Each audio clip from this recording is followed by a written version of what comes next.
నమస్తే welcome to metro TV ముందుగా bulletin లో హెడ్లైన్స్ పంచాయతీ నుంచి పార్లమెంట్ దాకా బీసీలకు వెన్నుతన్ను అసెంబ్లీలో సీఎం చంద్రబాబు చారిత్రాత్మక ప్రకటన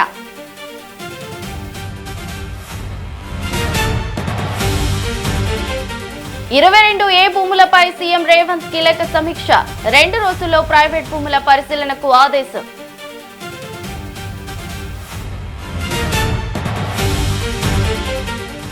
మెగా డిఎస్సీ నిర్వహణపై ఢిల్లీ మంత్రి ప్రశంసలు మంత్రి లోకేష్ ను అభినందించిన సర్దార్ మన్జిందర్ సింగ్ సిర్సా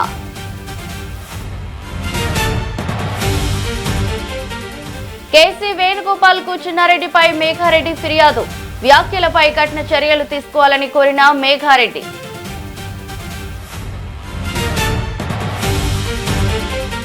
అమెరికా నూతన భూభాగంగా హర్ముజ్ జలసంధి ట్రూత్ సోషల్ లో మ్యాప్ పోస్ట్ చేసిన అమెరికా చీఫ్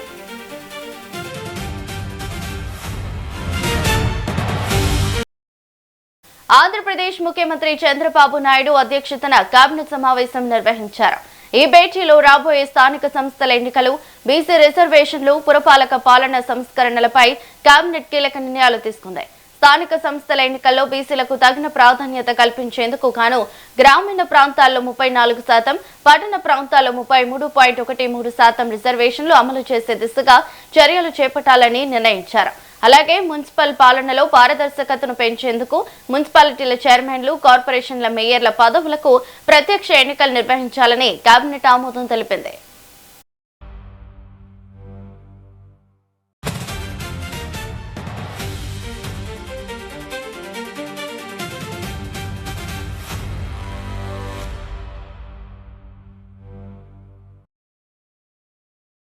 హైదరాబాద్ లో 22A భూములపై సీఎం రేవంత్ రెడ్డి కీలక సమీక్ష నిర్వహించారు. 22A జాబితాలో ఉన్న ప్రైవేట్ భూములను 2 రోజుల్లోగా పరిశీలించాలని కలెక్టర్లను ఆదేశించారు.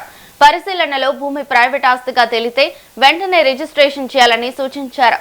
22A జాబితాలోని భూములను కలెక్టర్లు క్షుణ్ణంగా పరిశీలించాలని సీఎం స్పష్టం చేశారు. ప్రజల ఆస్తి హక్కుల పరిరక్షణకు ప్రభుత్వం కట్టుబడి ఉందని రేవంత్ రెడ్డి తెలిపారు.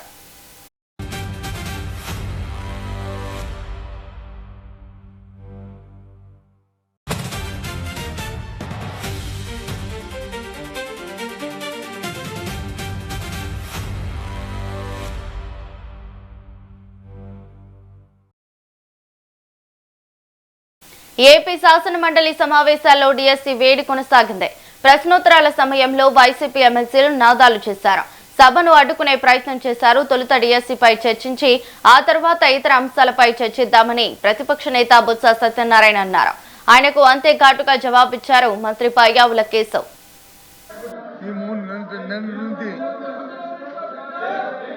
నిన్నటి నుంచి ఒకే అంశం మీద డిఎస్సీ మీద జరిగిన అవకతవకల మీద చర్చించాలి, సభలో చర్చించాలి, దాని మీద ఎంక్వైరీ జరగాలని చెప్పి నేను డిమాండ్ చేస్తున్నాం. ఇవాళ ప్రధాన పత్రికల్లో శాసనసభలో మాట్లాడారు అది మరి ఇక్కడ మాట్లాడడానికి ఎందుకు ఆడుతున్నారో మాకు అర్థం అవట్లేదు. ఎందుకంటే ఆయన వెనకెందుకు వేస్తారో మాకు అర్థం అవట్లేదు. వాస్తవ విషయాలు అక్కడ చెప్పిన ఇక్కడ చెప్పొచ్చు కదా, చెప్పొచ్చు కదా. దీని తర్వాత చేస్తామని చెప్పింది విద్యామంత్రి గారు ఉన్నారు కదా, ముఖ్యమంత్రి గారు చెప్పానండి. అక్కడ చెప్పిన ప్రకటనలు ఎక్కడైనా సరే బయటైనా ఇంటైనా ఎక్కడైనా మాట్లాడతామని చెప్పారు కదా, చెప్పండి ఆ మాట ఎక్కడ. మేము అడుగుతున్నాం కదా, మా ప్రశ్నకు సమాధానం చెప్పండి. అందుకు మెగా డిఎస్సీ మీద డిస్కషన్కి మీ సమయం కేటాయించాలి. ఈ ప్రశ్నోత్తరాలు వాయిదా వేసినా సరే మాకు ఇప్పుడు దాని మీద చర్చించాలి. అది మా తాలూకా వినుభవం. సభ జరగదు అన్న విషయాన్ని మీరు గుర్తుపెట్టుకోవాలి. ఇక్కడ we are here to discuss about the DSC. ప్రజలకు ఒకవైపు ఎల్లీనోతో ప్రజలు ఇబ్బంది పడుతూ ఉంటే తాగునీరు, సాగునీరు, వ్యవసాయం ఏ రకంగా ఈ ప్రభుత్వం వాళ్ళని ఆదుకోబోతున్నాం అనేటువంటి బాధ్యతాయుతమైనటువంటి సమాధానం చెప్పాల్సిన మీరు నిర్లక్ష్యంగా ప్రజల పట్ల ఏమాత్రం కూడా అంకిత భావం లేకుండా, వాళ్ళ సమస్యల గురించి చర్చించకుండా కేవలం రాజకీయాలు చేయాలనేటువంటి ఆలోచనతో మీరు ఈ అల్లరి చేసేటువంటి కార్యక్రమం చేస్తున్నారు తప్ప రైతులు ఏ రకంగా ఇబ్బంది పడుతున్నారు, కృష్ణా డెల్టాలో రైతుల పరిస్థితి ఏంటి, గోదావరి డెల్టా ఏంటి, రాయలసీమ ఏంటి, ఉత్తరాంధ్ర ఏంటి, ఈ రైతుల సమస్యల గురించి ఒక్క నిమిషం మీరు మాట్లాడారా? రాష్ట్రం మీద, రాష్ట్ర ప్రజల మీద ఎంత అభిమానాన్ని చూపెడుతున్నారో మేము చూసాం. మరి ఈ అభిమానం అసెంబ్లీలో ఏమైంది అధ్యక్ష? ముందు డిఎస్సీ అక్కడ చర్చించిన తర్వాత ఏదైనా చర్చించారు కదా, మరి అక్కడ ఏమైంది అంటే అక్కడ లేదా ఇక్కడ వచ్చిందా? మేము మొదటగా ఎజెండాలో పెట్టింది మేము, వ్యవసాయం మీద చర్చించాలని అడిగింది మేము, డిఎస్సీ మీద చర్చించిన వెంటనే వ్యవసాయం మీద చర్చించండి, ప్రజలు ఇబ్బంది పడుతున్నారు, వర్షపాతం లేక, ఎరువులు దొరక్క, గిట్టుబాటు ధరలు లేక ఇబ్బంది పడుతున్నారు, అల్లాడుతున్నారు, ఎప్పుడు ఇలాంటి పరిస్థితులు ఈ రాష్ట్రంలో లేవు అని చెప్పింది మేము. ఇటువంటి పరిస్థితుల్లో ప్రజలను ఆదుకోవాలని చెప్పాము. మరి అసెంబ్లీలో మరి ఎందుకు పెట్టారు అధ్యక్ష? అదే ముందు డిఎస్సీ పెట్టండి. అక్కడ లేదా? అక్కడ ప్రజలు కాదా? అక్కడ చర్చించిన ప్రజలు కదా, అక్కడ వచ్చి వెళ్ళిన రెండో పెడతారు, ఇక్కడ వచ్చి మాత్రం మంత్రిగా ఉన్నాడు, మాట్లాడతారు, మేము వినాలి. వాళ్ళందరూ గౌరవ సభ్యులు పైనకెళ్ళి డిఎస్సీ గురించి మాకు చెప్తారు, మేము వినాలి.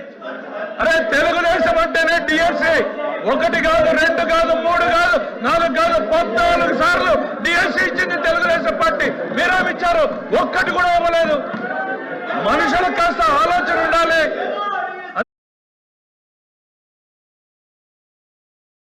హార్ముజ్ జలసంధిని అమెరికా నూతన భూభాగంగా ప్రకటిస్తూ అమెరికా అధ్యక్షుడు ట్రంప్ తన ట్రూత్ సోషల్ మీడియా ఖాతాలో ఒక మ్యాప్ ను పోస్ట్ చేశారు.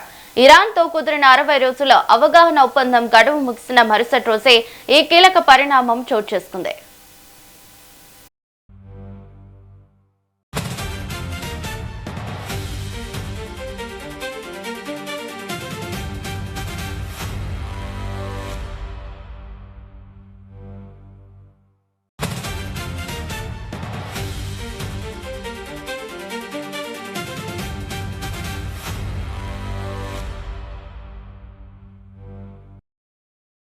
హార్ముజ్ జలసంధిని పునరుద్ధరించా నౌకా రవాణా కార్యకలాపాలు యథావిధిగా కొనసాగుతున్నాయి. సముద్ర గర్భంలో అమర్చిన మైన్లన్నిటినీ మేము తొలగించాం లేదా నిర్వీర్యం చేశామని ట్రంప్ తన పోస్టులో పేర్కొన్నారు. అయితే ఇరాన్ ఓడరేవులపై అమెరికా నావికాదళ దిగ్బంధం యథాతథంగా కొనసాగుతోందని ఆయన స్పష్టం చేశారు. ఇరాన్తో ప్రస్తుతం ఎలాంటి చర్చలు జరగడం లేదని, భవిష్యత్తులో కూడా చర్చల ప్రసక్తి లేదని ఆయన వెల్లడించారు.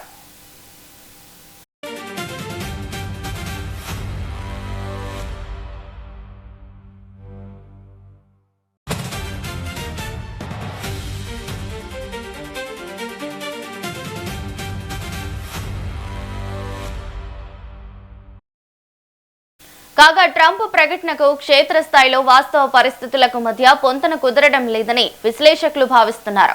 జలసంధిలో నౌకల రాకపోకలు ఇంకా సాధారణ స్థితికి చేరుకోలేదు. మంగళవారం కూడా ఒక బల్క్ క్యారియర్ పై గుర్తు తెలియని ప్రాజెక్టులపై దాడి జరగగా పలువురు సిబ్బంది గాయపడ్డారు. ఈ నేపథ్యంలో నౌకలు అత్యంత అప్రమత్తంగా ప్రయాణించాలని UK maritime trade operations agency సూచించింది.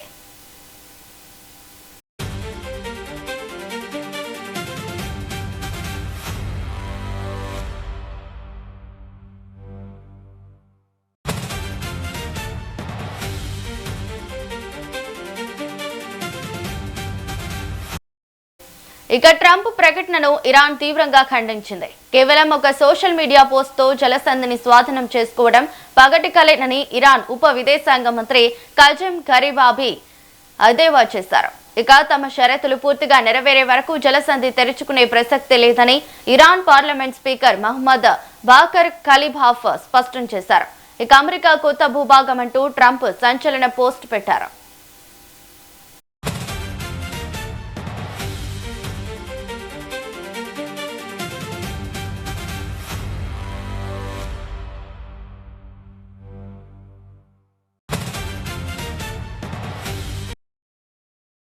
బులెటిన్లో షార్ట్ బ్రేక్.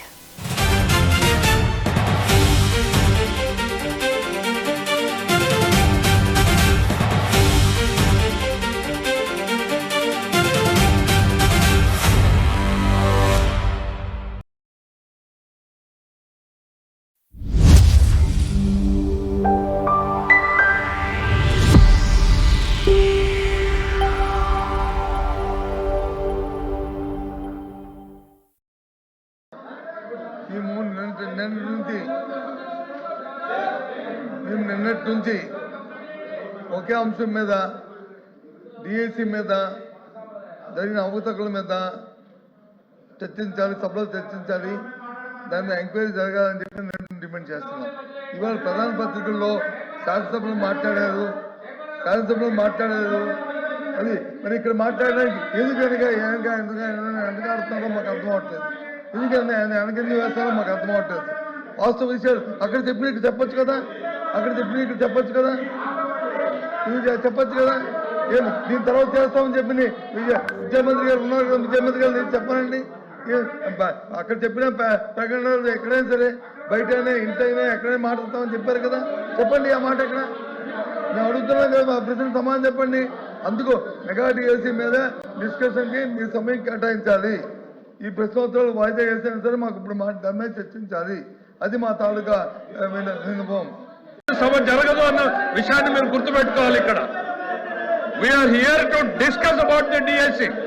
ప్రజలకు ఒకవైపు ఎల్లీనోతో ప్రజలు ఇబ్బంది పడుతూ ఉంటే తాగునీరు, సాగునీరు, వ్యవసాయం ఏ రకంగా ఈ ప్రభుత్వం వాళ్ళని ఆదుకోబోతున్నాం అనేటువంటి బాధ్యతాయుతమైనటువంటి సమాధానం చెప్పాల్సిన మీరు నిర్లక్ష్యంగా ప్రజల పట్ల ఏమాత్రం కూడా అంకిత భావం లేకుండా, వాళ్ళ సమస్యల గురించి చర్చించకుండా కేవలం రాజకీయాలు చేయాలనేటువంటి ఆలోచనతో మీరు ఈ అల్లరి చేసేటువంటి కార్యక్రమం చేస్తున్నారు తప్ప రైతులు ఏ రకంగా ఇబ్బంది పడుతున్నారు, కృష్ణా డెల్టాలో రైతుల పరిస్థితి ఏంటి, గోదావరి డెల్టా ఏంటి, రాయలసీమ ఏంటి, ఉత్తరాంధ్ర ఏంటి, ఈ రైతుల సమస్యల గురించి ఒక్క నిమిషం మీరు మాట్లాడారా?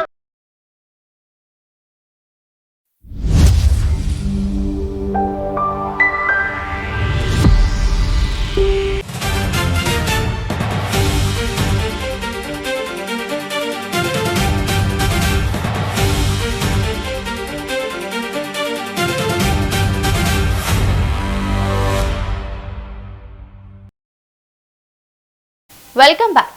విశాఖపట్నం షీలానగర్లో మట్టి కుప్పలో మృతదేహాలు పూరెలు బయటపడటం కలకలం రేపింది. Sheela Nagar Sabbavaram port connectivity road నిర్మాణ పనుల్లో మట్టి తొలగిస్తుండగా 4 కూలిన మృతదేహాలు, 9 పూరెలు గుర్తించినట్లు సమాచారం. మట్టిలో పాత తలకడలు, బొంతలు కూడా కనిపించడంతో శ్మశానం నుంచి బట్టి తరలించి ఉండొచ్చనే అనుమానాలు వ్యక్తమవుతున్నాయి. అయితే మృతదేహాలు అక్కడే పూడ్చారా లేక ఇతర ప్రాంతం నుంచి మట్టితో పాటు తరలివచ్చాయా అనే కోణంలో పోలీసులు దర్యాప్తు చేస్తున్నారు.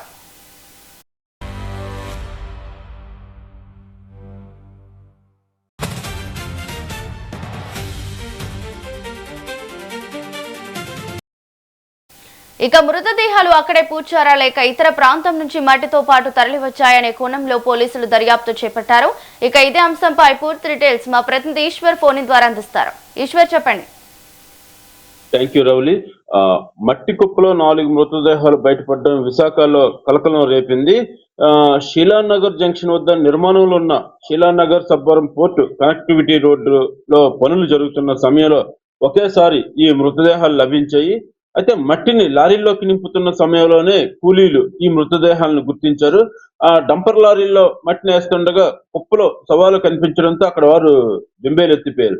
అయితే ఒక డంపర్ డ్రైవర్ మట్టిని షీలానగర్ జంక్షన్ వద్ద వేసి వెళ్ళిపోయినట్టు గుర్తించారు. ఈ ఘటనకు సంబంధించిన పూర్తి వివరాలను పోలీసులు సేకరిస్తున్నారు. అయితే ఈ మట్టి కుప్పను పరిశీలించిన తర్వాత పోలీసులు ఆ ప్రాంతంలోకి ఎవరు రాకుండా ఆ స్థలాన్ని అదుపులోకి తీసుకున్నారు. అయితే లారీల్లో మట్టిని తీసుకొచ్చి ఇక్కడ డంపింగ్ యార్డ్ లో పడేసినట్టు పోలీసులు అనుమానిస్తున్నారు. రోడ్డు పనులు జరుగుతుండడంతో ఎవరికి అనుమానం రాకుండా ఇలా చేసి ఉంటారేమో అని స్థానికులు కూడా అనుమానం వ్యక్తం చేస్తున్నారు. అయితే మెడలో పూలమాలలు, చుట్టూ తెల్లని వస్త్రంతో పాటు పుర్రులు కూడా కనిపించడంతో ఇది ఖచ్చితంగా శ్మశాన వాటిక నుంచి ఆ మట్టిని తీసుకొచ్చి ఇక్కడ పడేసినట్టు పోలీసులు ప్రాథమికంగా నిర్ధారించారు. అయితే మృతదేహాలపై గాయాలు ఉన్నాయని, కొన్ని కర్రచెక్కలు కూడా కనిపించాయని, మట్టిని పూర్తి తొలగిస్తే మరిన్ని వివరాలు తెలిసే అవకాశం ఉందని మన సౌత్ ఏసీపీ శ్రీనివాస్ చెప్తున్నారు.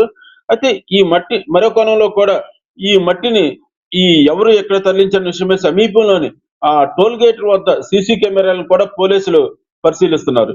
అయితే ఈ మట్టిని ఓరోసి వద్ద ఉన్న బ్రహ్మ కాలనీ శ్మశాన వాటికను శుభ్రం చేసే పనుల్లో భాగంగానే అక్కడ మట్టిని డంపర్లు ఎక్కడికి తరలించవచ్చు అనే అవకాశం ఉందని పోలీసులు కూడా అనుమానిస్తున్నారు. అయితే పూర్తిగా కుళ్ళిపోవడంతో ఎవరు ఏంటని ఆనవాళ్లు గుర్తించలేకపోయారు. మృతులు ఎవరు, వారు శీలానగర్ ప్రాంతానికి చెందినవారా, లేదా మృతదేహాలు మట్టి కుప్పలోకి ఎలా వచ్చాయి, ఈ ఘటన ఇక్కడ ఎలా జరిగింది అనే కోణంలో కూడా పోలీసులు దర్యాప్తు చేస్తున్నారు. అయితే మృతదేహాలు ఎవరైనా తేలిన తర్వాతే అసలు విషయం బయటికి వచ్చే అవకాశం ఉంది. అయితే మృతదేహాలు పూర్తిగా గుర్తుపట్టడానికి వీలు లేకపోవడంతో పోలీసులకు కూడా ఇది పెద్ద సవాలుగా మారింది. ఇదే సమయంలో ప్రజలు కూడా తమ ఆవేదన వ్యక్తం చేస్తున్నారు. శ్మశానంలో సమాధి చేసిన మృతదేహాలకే రక్షణ లేకపోతే ఎలాగంటూ తమ ఆవేదన వ్యక్తం చేస్తున్నారు. అభివృద్ధి పేరుతో, డెబ్రీస్ తరలింపు పేరుతో శ్మశానాలు, సమాధులు పాతిపెట్టిన మృతదేహాల ప్రాంతాల దగ్గర నుంచి యంత్రాలు తిరగడం, వాటి సాయంతో వాటిని తవ్వడం ఎంతవరకు సమంజసం అని వారు ప్రశ్నిస్తున్నారు. అయితే మట్టి తవ్వకాలకు అడ్డు అదుపు లేకపోతే చివరికి మనిషికి సమాధి మిగిలేది రక్షణ లేని మట్టి కుప్పేనా అంటూ వారు ఆవేదన వ్యక్తం చేస్తున్నారు. అయితే ఇదే సమయంలో కూడా మట్టి డబ్రీస్ తరలింపు వెనక నిబంధనలు పాటించారా, అధికారులు పర్యవేక్షించారనే ప్రశ్నలు ఇప్పుడు కీలకంగా మారాయి. ఈశ్వర్, మరి సీసీటీవీ ఆధారంగా గుర్తించిన 5 డ్రైవర్లను పోలీసులు విచారిస్తున్నారా? మరి వారి నుంచి ఎలాంటి స్పందన వస్తుంది? అయితే ఒక డ్రైవరు ఇక్కడ మట్టి కుప్పను పడేసినట్టు పోలీసులు అనుమానిస్తున్నారు. సీసీ కెమెరా ద్వారా ఆ విషయం తెలిసింది. ఇప్పుడు వారిని విచారిస్తున్నారు. అయితే ఇంకా పూర్తి వివరాలు ఇంకా పూర్తి తెలియవలసి ఉంది. Thank you.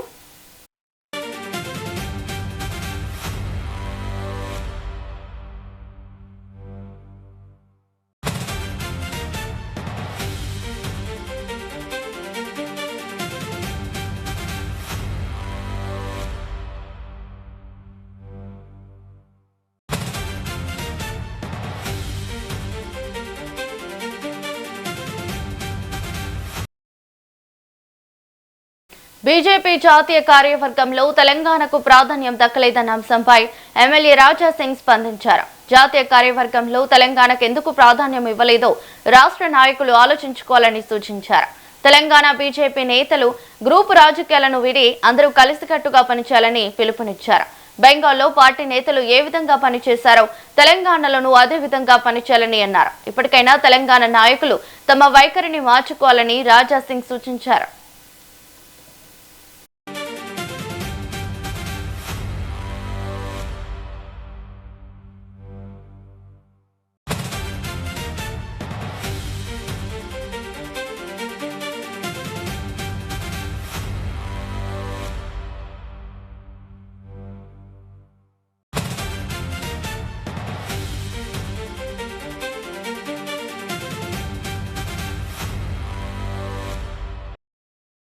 బీజేపీ జాతీయ కార్యవర్గంలో తెలంగాణకు ప్రాధాన్యం దక్కలేదన్న అంశంపై ఎమ్మెల్యే రాజా సింగ్ స్పందించారు. జాతీయ కార్యవర్గంలో తెలంగాణకు ఎందుకు ప్రాధాన్యం ఇవ్వలేదో రాష్ట్ర నాయకులు ఆలోచించుకోవాలని సూచించారు. తెలంగాణ బీజేపీ నేతలు గ్రూపు రాజకీయాలను వీడి అందరూ కలిసికట్టుగా పనిచేయాలని పిలుపునిచ్చారు. బెంగాల్లో పార్టీ నేతలు ఏ విధంగా పనిచేశారో తెలంగాణలోనూ అదే విధంగా పనిచేయాలని అన్నారు. ఇప్పటికైనా తెలంగాణ నాయకులు తమ వైఖరిని మార్చుకోవాలని రాజా సింగ్ సూచించారు. భారతీయ జనతా పార్టీ జాతీయ కార్యవర్గంలో తెలంగాణకి ఒక్క పేరు కూడా అవకాశం ఇవ్వలేదు. గతంలో చాలామంది పెద్ద నాయకులకి జాతీయ కార్యవర్గంలో మంచి మంచి పదవులు కూడా ఇచ్చినారు. వాళ్ళు మంచి పని కూడా చేసినారు.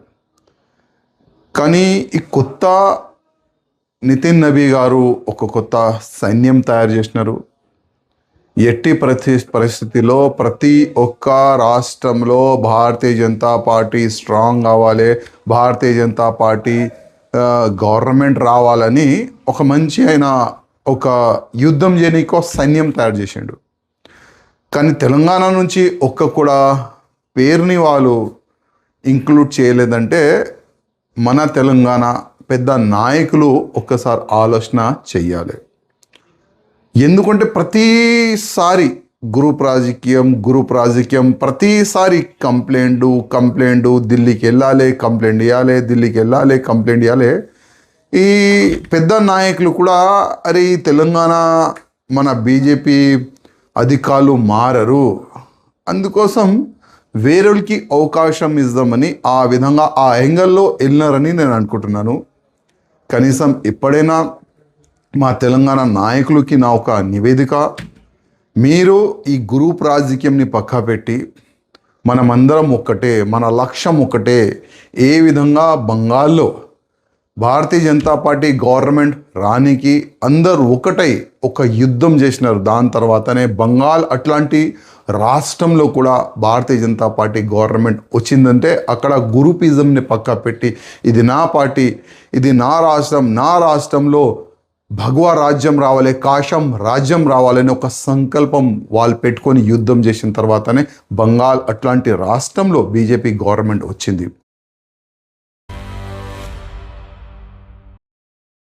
ఇక బెంగాల్లో పార్టీ నేతలు ఏ విధంగా పనిచేశారు, తెలంగాణలోనూ అదే విధంగా పనిచేయాలని అన్నారు. ఇప్పటికైనా తెలంగాణ నాయకులు తమ వైఖరిని మార్చుకోవాలని రాజా సింగ్ సూచిస్తున్నారు. ఇదే అంశంపై పూర్తి డీటెయిల్స్ మా సీనియర్ కరెస్పాండెంట్ రామకృష్ణ ఫోన్ ద్వారా అందిస్తారు. రామకృష్ణ చెప్పండి. ఎస్ రావాలి. ఏదైతే గోషమాల్ ఎమ్మెల్యే రాజాసింగ్ మరోసారి బీజేపీ రాష్ట్ర నాయకత్వంపై ఆయన తన విమర్శలు అయితే వ్యంగ్యంగా సందర్శించాలని చెప్పొచ్చు. ఎందుకంటే గతంలో ఎప్పుడు లేని విధంగా బీజేపీ పార్టీలో ఈసారి తెలంగాణని నెక్స్ట్ టార్గెట్ అని జాతీయ నాయకత్వం భావించి ఈసారి జాతీయ కార్యవర్గంలో మంచి ప్రాధాన్యత ఇస్తారని అందరూ భావించారు. అయితే దానికి విరుద్ధంగా ఒకరు కూడా జాతీయ కార్యవర్గంలో ఒకరు కూడా అవకాశం రాకపోవడంతో రాజాసింగ్ దాన్ని స్పందిస్తూ ఎందుకు రాలేదు అనేది రాష్ట్ర నాయకులు ఒకసారి ఆలోచించాలి. గతంలో జాతీయ కార్యవర్గంలో పనిచేశారు, వారికి చాలా మంచిగా వర్క్ చేశారు, వారికి ఇచ్చారు, అవకాశాలు ఇచ్చారు. అయితే ఈసారి ఎందుకు అవకాశాలు ఇవ్వలేదు అనేది ఒకసారి రాష్ట్ర నాయకులు ఆలోచించాలి. ఎందుకంటే ప్రతి నిత్యము గ్రూప్ రాజకీయాలు, ఒకరిపై ఒకరు విమర్శలు చేసుకోవడం, ఇదే అధిష్టానానికి నిరంతరం ఫిర్యాదు చేయడం, ఒక ఎంపీకి మరో ఎంపీకి పైన ఫిర్యాదు చేయడం, అదేవిధంగా రాష్ట్ర నాయకత్వం పైన, రాష్ట్ర నేతల పైన నిరంతరం ఢిల్లీకి వెళ్ళి కంప్లైంట్ చేయడం, ఫిర్యాదులు చేయడంతో అక్కడ ఉన్న అధిష్టానం విసిగిపోయి అందుకే వారికి ఈసారి రాష్ట్ర నేతలకు ఎవరికి అవకాశం ఇవ్వలేదని ఆయన ఘాటుగా స్పందించారు. ఎందుకంటే గతంలో ఎప్పుడు లేని విధంగా బెంగాల్లో బీజేపీ అధికారంలోకి వచ్చింది. ఎందుకు వచ్చింది, ఎలా వచ్చింది అని ఒకసారి రాష్ట్ర నాయకులు కూడా ఆలోచన చేయాలి. గతంలో ఎప్పుడు లేదా పశ్చిమ బెంగాల్లో డిఫికల్ట్ ఉన్నప్పటికీ పశ్చిమ బెంగాల్లో విజయం సాధించారంటే అందుకు కలిసికట్టుగా పనిచేయడం, అదేవిధంగా కాషాయ జెండా ప్రతి రాష్ట్రంలో ఎగురవేయాలనేది లక్ష్యంతో వాళ్ళు పనిచేశారు. అదేవిధంగా ఈసారి నితిన్ నబీన్ కూడా కొత్త నాయకత్వాన్ని ప్రోత్సహించడంతో పాటు అన్ని రాష్ట్రాల్లో బీజేపీ అధికారం రావాలనే లక్ష్యంతోనే ఆయన ఒక కొత్త టీంను తయారు చేసుకున్నాడు. ఆ కొత్త టీంలో ఎక్కువ శాతం యువతకు, మహిళలకు ఎక్కువ ప్రాధాన్యత ఇచ్చాడు. అలాంటిది తెలంగాణ రాష్ట్రంలో ఒకరు కూడా అవకాశం ఇవ్వకపోవడం అనేది రాష్ట్ర నాయకత్వం, రాష్ట్ర నాయకులు ఒకసారి ఆలోచన చేయాలి. మీ ఏదైతే విభేదాలు ఉన్నావో ఒకరిపై ఒకరు ఫిర్యాదులు చేసుకోవడం, కంప్లైంట్ చేసుకోవడం, అధిష్టానికి నిరంతరం ఒకరిపై ఒకరు విమర్శలు చేసుకోవడం, ఇవన్నీ ఢిల్లీకి వెళ్ళి కంప్లైంట్ చేయడం, ఇవన్నీ మానుకొని తెలంగాణలో కూడా అధికారం రావాలనే దిశగా ప్రయత్నం చేసినప్పుడు మాత్రమే జాతీయ నాయకత్వం మీపై నమ్మకం ఉంటుంది. కాబట్టి ఇక్కడైనా రాష్ట్ర నాయకులు ఒక ఆలోచన చేయాలి. ఎవరైతే ఉన్నారో వీరందరూ అందరూ కలిసిగా సమిష్టిగా పనిచేసి తెలంగాణలో బీజేపీని అధికారంలో తీసుకొచ్చే విధంగా పనిచేయాలి. నా రాష్ట్రం, నా తెలంగాణ అదే కాషాయం జెండా ఎగరవేయాలనే లక్ష్యంతో పనిచేసినప్పుడు మాత్రమే మనం విజయం సాధించగలమని ఆయన రాజాసింగ్ చేసిన మరి గ్రూప్ రాజకీయాల ఆరోపణలు ఏవైతే ఉన్నాయో అవి కిషన్ రెడ్డి లేదా ఇతర ముఖ్య నేతలు అధికారికంగా ఏమైనా స్పందన ఉందా? ఇప్పటి వరకు అయితే ఎవరు స్పందించలేదన్నది. ఎందుకంటే గత కొంతకాలంగా రాజాసింగ్ నిరంతరం బీజేపీ రాష్ట్ర నాయకత్వం విమర్శలు చేస్తున్నప్పటికీ రాష్ట్ర నాయకులు కూడా అతని విమర్శలను లైట్ గా తీసుకున్నారు. కానీ అతను చేసేది రాజాసింగ్ చేసిన దాంట్లో చాలా వాస్తవాలు కూడా ఉన్నాయి. కానీ రాష్ట్ర నాయకత్వం, రాష్ట్ర నాయకులు కానీ ఎవరైతే నేతలు ఉన్నారో వాళ్ళందరూ పెద్దగా రాజాసింగ్ పార్టీలో లేడు, పార్టీ నుంచి సస్పెండ్ చేయడం, వారి గురించి ఆయన చెప్పే మాటల గురించి పట్టించుకోవాల్సిన అవసరం లేదు. ఎందుకంటే ఆయన ఎప్పుడు ఏదో ఒకటి చెప్తూనే ఉంటాడు. అయితే ఇప్పుడు ప్రస్తుతం రాష్ట్రంలో అందరూ సమిష్టిగానే ఉన్నారు. ఎవరికి విభేదాలు లేవు, మనస్పర్ధాలు లేవు. కేవలం విధానపరమైన విభేదాలు తప్ప వేరేటివి ఏం లేదు. కాబట్టి ఏదైతే ఉన్నారో నేతలందరూ సమిష్టిగా కృషి చేస్తున్నారు. దానికి నిదర్శనమే ఈ మధ్య కాలంలో మనం ఢిల్లీలో చూసినప్పుడు అందరూ బండి సంజయ్ ఇంటికి వెళ్ళి లంచ్ చేయడము, అదే అందరు కలిసి గ్రూప్ ఫోటోలు దిగడం, ఇవన్నీ చూసినట్టయితే ఈ మధ్య కాలంలో జాతీయ నాయకత్వం ఏదైతే అధిష్టానం ఉందో దానికి రాష్ట్ర నాయకులు చూసిన విధంగానే వాళ్ళు పనిచేస్తున్నారని కూడా భావించవచ్చు. కాబట్టి ఇప్పుడు ఉన్న గతంలో ఎక్కువ శాతం విభేదాలు ఉన్నప్పటికీ ఈ మధ్య కాలంలో చూసుకున్నట్టే నితిన్ నబీన్ రాష్ట్ర పర్యటన అనంతరం జరిగిన పరిణామాలు లక్ష్మణ ఇంట్లో ఈటల అదేవిధంగా బండి సంజయ్ కలిసి ఒకే కలిసిపోవడము, దానికి సంబంధించి వీరిద్దరు కలిసిపోవడం నేపథ్యంలో దాదాపుగా గ్రూప్ రాజకీయాలు లేవు, అందరూ సమిష్టిగానే పనిచేస్తారు అనేది రాష్ట్ర నాయకత్వానికి అభిప్రాయం ఉంది. ఇదే విషయాన్ని ఇప్పుడు ఏదైనా ఎక్కువగా అధిష్టానానికి వెళ్ళి ఒకరిపై ఒకరు కంప్లైంట్ చేసుకునే అవకాశం కూడా లేదు. ఒకవేళ చిన్న చిన్న మనస్పర్ధలు ఏమన్నా ఉంటే చెప్పే అవకాశం ఉంటుంది కాబట్టి అంతకు మించి ఏం లేవనేది కూడా రాష్ట్ర నాయకత్వం చెప్తున్న మాట రావాలి. Thank you Ramakrishna.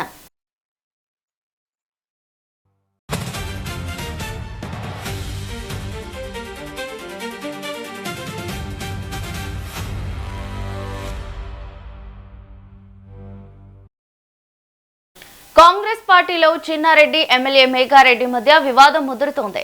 చిన్నారెడ్డిపై AICC general secretary KC Venugopal కు మేఘారెడ్డి ఫిర్యాదు చేశారు. ఇప్పటికే పార్టీ క్రమశిక్షణ కమిటీకి కూడా ఫిర్యాదు చేసినట్లు తెలిపారు. 2023 ఎన్నికల్లో పార్టీ హైకమాండ్ కొందరు నేతలు డబ్బులు తీసుకుని తనకు టికెట్ ఇచ్చారని చిన్నారెడ్డి ఆరోపించారని ఫిర్యాదులో పేర్కొన్నారు. సమగ్ర విచారణ జరిపి కఠిన క్రమశిక్షణ చర్యలు తీసుకోవాలని కోరుతున్నారు.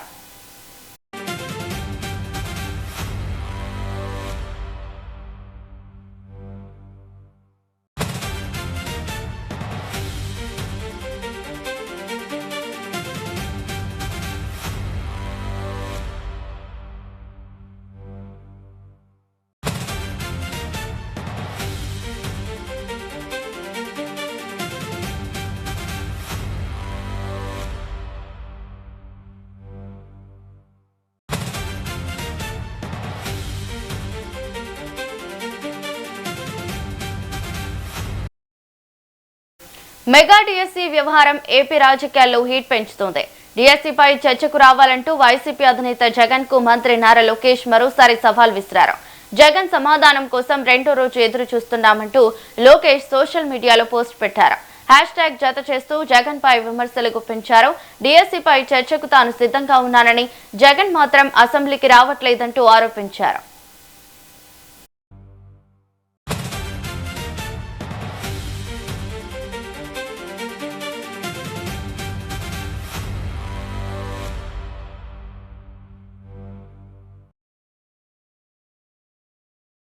ఇవి bulletin updates. Keep watching metro TV.